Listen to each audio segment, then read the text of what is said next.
Hey guys, and welcome to Wellness Wednesday. This is Dr. Mike Ronsisvalle. Super glad you're with me today. Wellness Wednesdays are fun, aren't they? Every Wednesday we're able to get together and just talk about things that are relevant to your life, that help you get healthy and stay healthy. We are thinking about switching some things up on Wellness Wednesday, so just get ready for that switch. It's coming. It's going to be great, but I do want to tease everybody a little bit to know that we're going to be providing even more content. So get ready, buckle your seatbelt, because you're going to have more and more information that will help you live the life you've always wanted, and that will ultimately help you get healthy and stay healthy and live well. So that's coming. Today, I'm going to tell you a story from my own life that really was the catalyst for me to start thinking about what I call the inner critic. Because we all have this little voice in our head, all of us, where we sometimes just enter and engage the negative, right? And that negative critical voice has such power in our life. And if we can learn to squash it, like literally just take the power out of that voice, take the wind out of its sails, then what we do is we set ourselves up to begin to view life as in a more positive frame, to view life many times in a more realistic way. So I was 25 years old, and I was just getting started as a young therapist. And you might have even heard me tell this story before, because I use it as a way to illustrate a lot of what I talk about when I talk about mental health issues, because such a pivotal time for me. As a young dude, I think I had finished my first year in my doctorate program up at Wheaton College, and therapy's tough. It's hard to understand what it's like to learn how to work with people and how to help them go forward and how to help them deal with depression or anxiety or fix their marriage or fix their future. And unfortunately, the only way to begin to address mental health as a professional is to actually begin to work with people that are experiencing mental health problems. So we throw people in to the counseling room. That's how we train them. That's what we do. And that's what happened to me. I was going through classes and loving it and learning all this cool stuff. That first year was amazing. Wheaton, it's an incredible school. I don't know if you've heard of Wheaton College up in Chicago. It's fantastic. And the way they formatted the doctorate program in psychology was perfect. And I remember feeling so blessed to be there, and I'm learning, and I'm doing great in the classes, and I'm getting the A's on the test. It was awesome. Until they said, okay, you guys are officially ready to do counseling. And I'm like, wait, you've missed the class that actually tells us what to do in therapy. I somehow overlooked that class. Maybe I should take that class first. And I hadn't missed anything, as you know, because the only way to learn how to do this work is to do this work. So I'm 25 years old. I'm doing therapy in the basement of this Catholic church. I think about it now and it makes me laugh, because the setting was not very conducive. It wasn't very therapeutic. It wasn't even very professional, right? But this church had a lot of high-profile people that went to it, and they trusted us to provide that counseling. So I'll never forget it. It was maybe 7 p.m. I'm waiting for this couple to show up. I actually had to walk out to the parking lot to get my clients. That's how unprofessional it was. They didn't wait in a waiting room. I literally walked into the parking lot to find my client and usher them down to this obscure office in the basement of this church. So I'm waiting for a new client, and I see this massive Mercedes pull around the corner. it pulls into a parking lot. And I'm thinking to myself, is this my clients? It was my first marital couple that I was ever going to see. The guy gets out. He's a silver fox, pure white hair, looked like the CEO of some Fortune 500 company. He was dripping in jewelry and the fine suit. He goes and opens the door for his wife, who gets out and looks like she's off the runway from Milan. I mean, she was looking good. And I thought to myself, oh no, what am I going to do? This is my first marital couple ever. How am I going to conduct this? How am I going to make this happen? How can I help them? Look at them. They have everything they could ever want or need. And I'm a 25-year-old kid, and I'm going to speak into their life, freaking out. And of course, I did what I had to do, which was walked over to the couple and said, "Hey, how you doing? I'm Mike." I put out my hand to shake the man's hand. And he looks at me and he goes, "You're Mike?" And I was like, "Yeah." And he looks at his wife as if to just rub it in her face. "Here's Mike. Let me introduce you to Mike, our counselor." He was hot. And he made it very uncomfortable for me and for her and for all of us. So I take him down to the basement and we walk in this office and I try to get him settled. And guys, I just start to do this marital session. And there was a moment, and I would say it's probably when he looked at his wife and he said, "This is Mike. Congratulations. We're at the big marital counselor's office." In that moment, that's one of the moments in my life that I can pinpoint where I could say that inner critic, it started to not just whisper. The inner critic was screaming in my head, "They're going to see right through me. I'm not ready for this. What am I going to say? I'm a fraud. I'm an imposter. This is going to go horribly. If they only knew who you really were." All those thoughts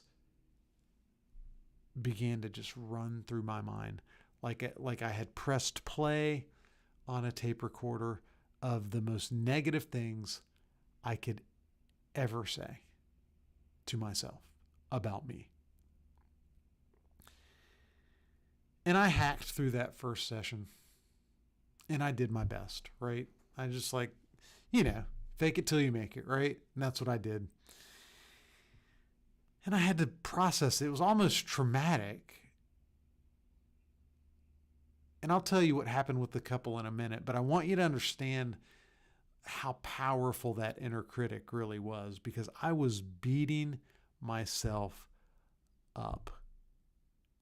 And I remember going to my supervisor, and when you're learning to do this, they don't just throw you to the wolves, right? You actually meet with someone and they help you think through the interventions and how you're going to work with people. And the research shows that counselors in training actually have better outcomes than counselors that are licensed. So remember that. That's what I tell all the people I train.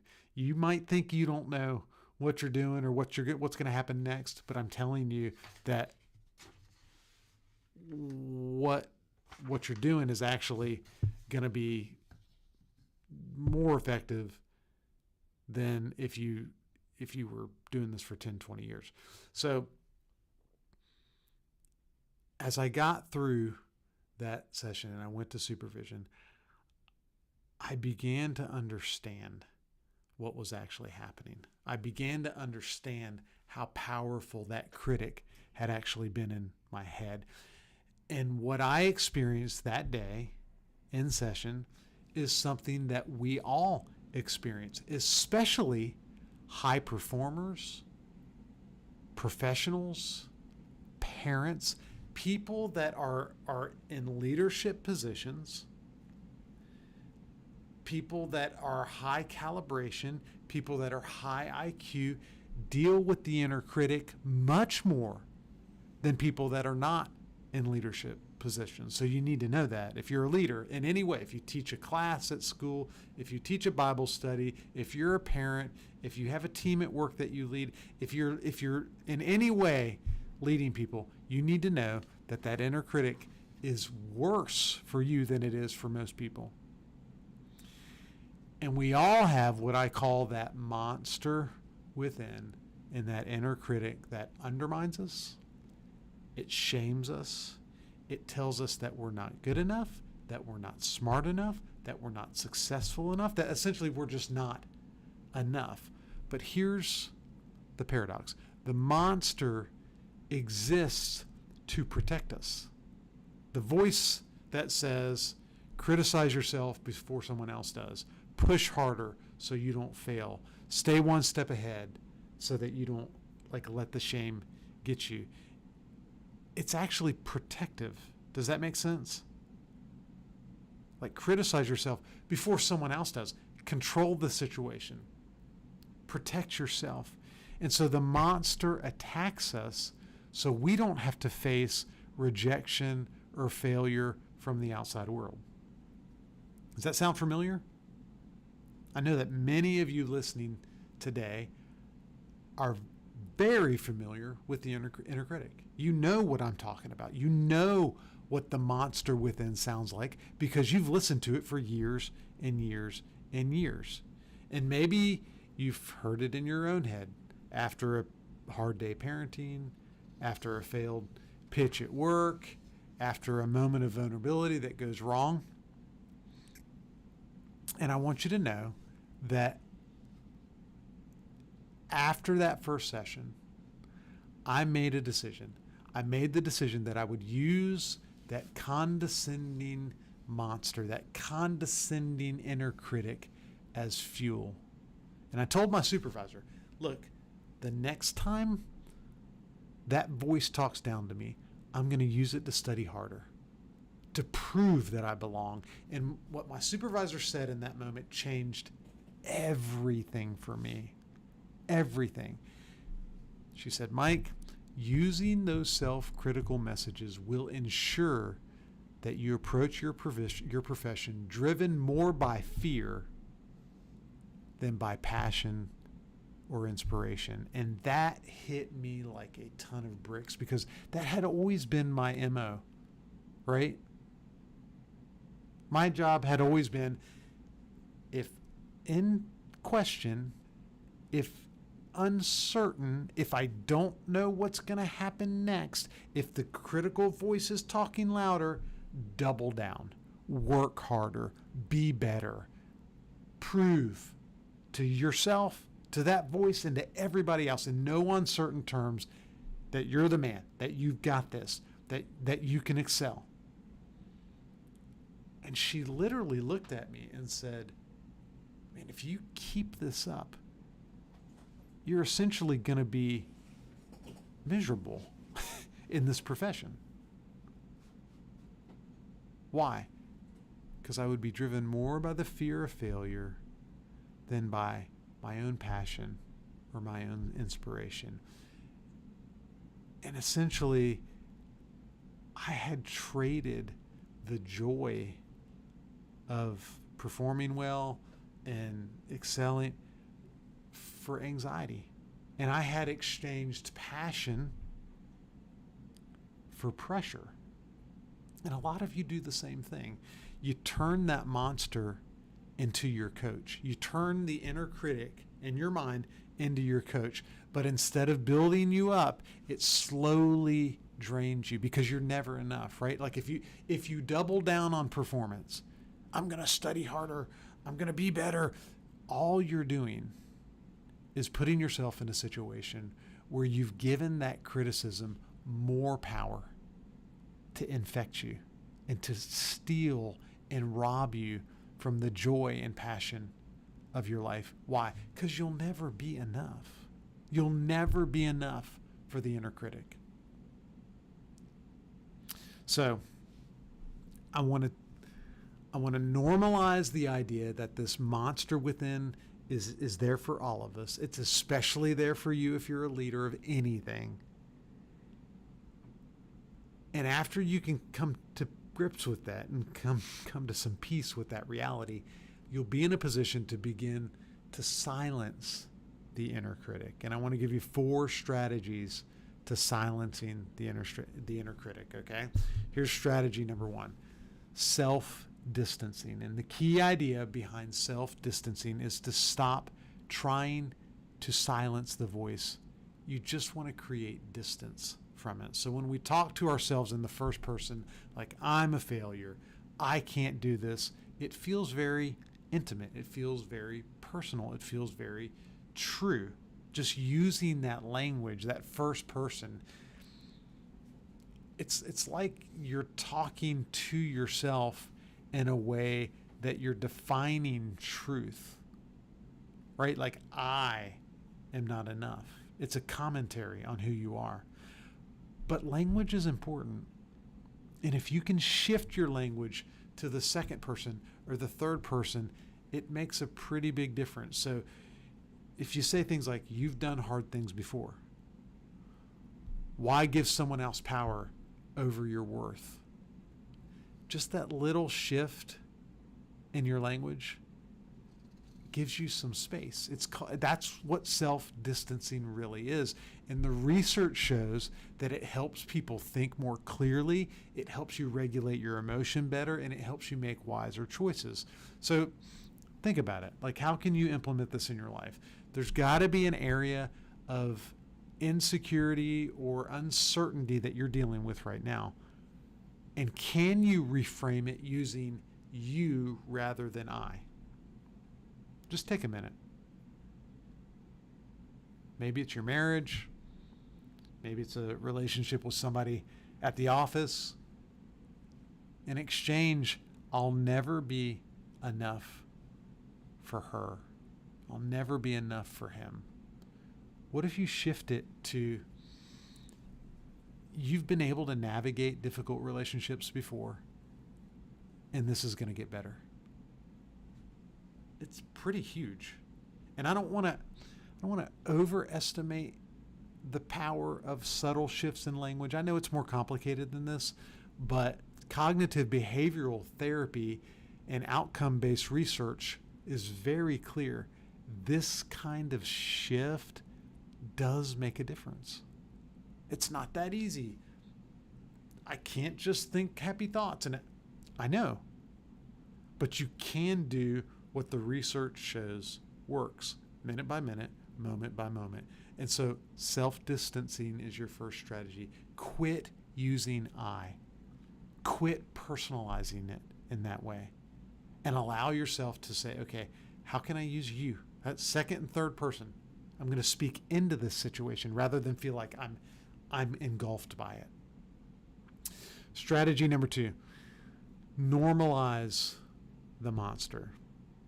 And so, one thing that I do with clients all the time is try to give some levity to the reality of our brokenness as humans, right? We know the human condition is that we all struggle with this. We all struggle with that negative critical voice.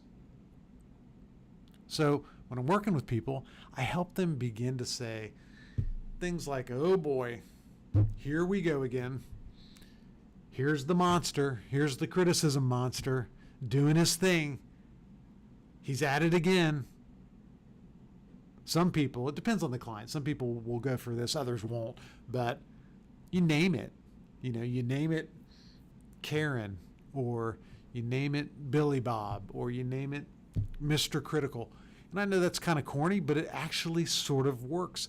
It sounds silly, but it's powerful. Why? Because naming it, even if you just name it the critical voice, okay, that's in the spirit of self-disclosure. That's the kind of thing I do. I'm not going to name, it's just not how I'm wired. But if it's just the critical voice and you name it the critical voice, It makes it the not me. Does that make sense? You detach from it.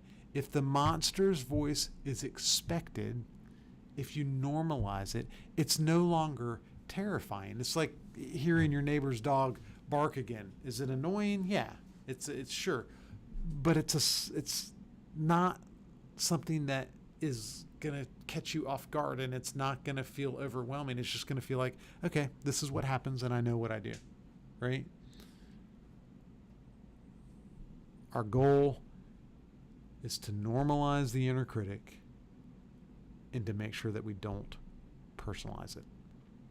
Strategy number 3, value process over outcome. I love it. You guys know I love this. This is the meat of how you get rid of the monster within. There's a mindset shift that has changed everything for me since I was a 25-year-old kid trying to do therapy. And back when I was consumed with how that couple viewed me, I was valuing outcomes, right? Did they get better? Were they impressed? What did they think? But when I started to value the process, am I learning? Am I growing? Are they growing? Are they engaging the process? Am I being faithful to implement the strategies that I know will work with this couple? That reframe has an incredibly important shift that will take place on a cognitive level. And it will silence the inner critic, right? So here's some reframes that you can attach to. I can't control their response. I can control my preparation. I did that with that couple. I can't control the guy was a jerk. I mean, let's be honest. There's a lot better ways he could have responded as an older guy. He's probably 45, by the way, 50 years old, maybe older. How do you respond when you're showing up for therapy, marital therapy, and something doesn't meet your expectation? You probably want to have a little bit more grace than that, right? Of course you do. But I can't control whether someone's got it. Clearly the guy is reactive. He's driving his wife crazy. That's why they're in marital therapy. I can't control people. I can control my preparation. I can control how much I read for a session. I can control how much I educate myself on things they were struggling with, like codependence. I could say things like, look, this is a hard session. That didn't go well, but I'm becoming the kind of therapist that can handle hard sessions. Right? This session didn't have to be perfect for it to be valuable. Do you see what I'm saying? So those shifts make a huge difference. And really what you're doing is you're allowing yourself to say, okay, there's so much that I can't control about life. There's so much I can't control about people. But I can do the next healthy thing. And people have walked out of very difficult situations by allowing themselves to just focus on the next healthy thing. I've worked with people struggling with addiction for years and years. And guess what happens when someone who's got an addiction to alcohol or drugs or pornography or gambling begins to focus on one day at a time? That's usually the minute they start getting better, because they've surrendered all the outcomes. I don't know whether I'm going to drink next month at the wedding. I don't know whether I'm going to drink tomorrow after that stressful meeting, but I know today I'm just going to do the healthy thing. And I feel like I want to drink right now. And instead of taking a drink, I'm going to go in and I'm going to talk to my boss or my spouse. Or those people get better. Why? Because they've released outcomes. And they're focusing on right here, right now. What's before me today? I'm just going to do the healthy thing. And that's what I did with that couple, by the way. There's a lot I couldn't control about them. But I allowed myself to shape the narrative in my head and say,